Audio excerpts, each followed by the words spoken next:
Hey everybody, hope you're doing well today. Thanks so much for joining me again. It's day 66 of Take a Journey with Me.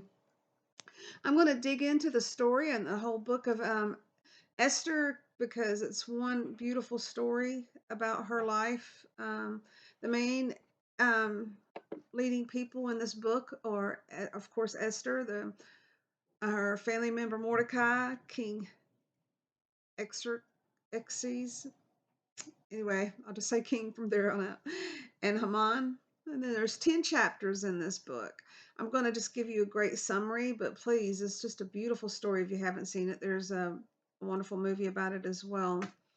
She was a beautiful Hebrew woman with much intelligence as well. Mordecai, her family member, some records say cousin, others say uncle. He raised her because her parents had died. The king had just removed his wife, Queen Vashti, because she did not want to be a spectacle at his festival. Of course, this is an abbreviated version of that event, but please go read about this. There was a beauty competition of sorts then afterwards to find a new queen. Esther did not speak of herself being Hebrew to those in charge during this time of competing. But with the assistance of Mordecai, Esther won this contest. He helped her realize she could help her people if she won. The king's assistant, Haman, was not a fan of the Hebrew people. As queen, Esther found out that Haman, the prime minister, wanted of the king, wanted to kill all of the Jews. With this knowledge, she requested time with the king. Typically, during that day and time, a queen would only go to the king when summoned by him. However, at a meal that she requested, Esther brought up the need to save her people, the Jewish people. Just being at that dinner was cause for Esther to be concerned for her life. She put her life on the line to save others.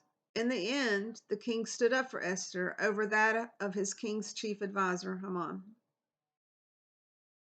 In Israel, Purim is celebrated annually. In the chapter 9 of the book of Esther, Mordecai writes to the Jews all around, telling them to start celebrating these events with Esther and her king on the 14th and 15th days of Adar, the days of which they found relief from their enemies. This year, 2022, Purim was on this past week, Wednesday, March 16th. It's through sundown, from sundown on Wednesday, March 16th to sundown on Thursday, March 17th. Purim is a celebration of Esther and Mordecai's triumph over wicked Haman.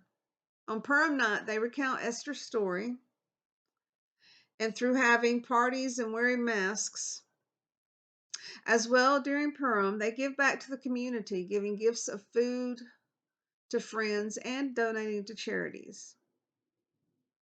I remember when I was younger, better shape, I competed in many pageants, beauty competitions, so forth, however you call them.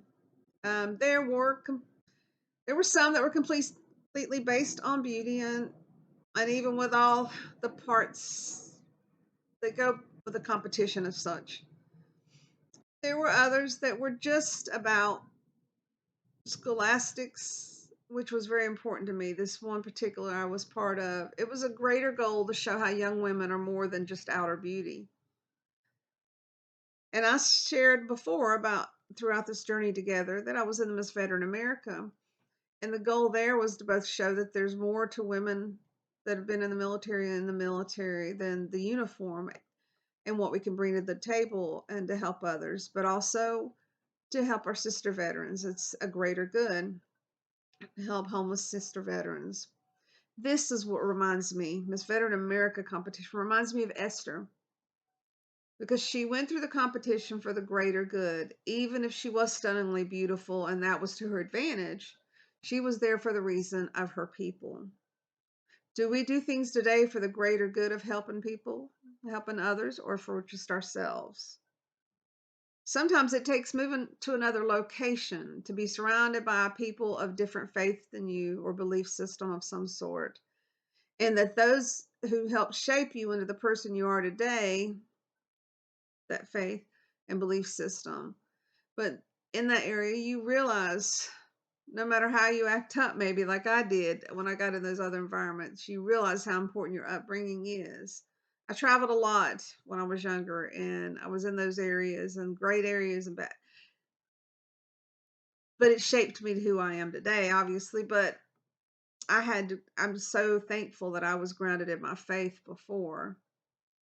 And I think God helped me find, obviously, people that were like minded to me, put me in the situations that were best for me. I'm in awe of Esther and how she stood her ground in her faith. Yet at the same time, she did not share her background with the other contestants or those in the kingdom until it was vital for her people to do so, until she realized just how much they needed her to utilize her position to them.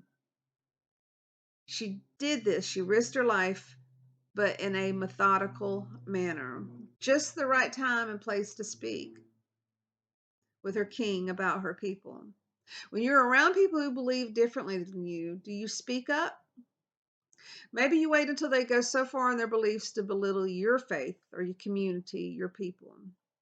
In Ecclesiastes chapter 3, verses 1 to 8, it's written how time and place for everything, especially verse 7 relates to Esther, a time to speak and a time to be silent.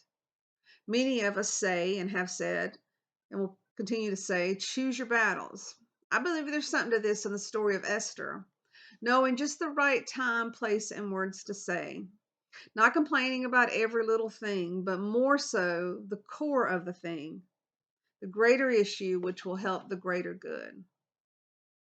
I hope this helped you today. I just love the story of Esther. I love how we can find ourselves or something to help ourselves from these stories in the Bible, these strong, beautiful women in the Bible. Again, it's not just about outer beauty, but beautiful followers of God as well. Talk to you tomorrow.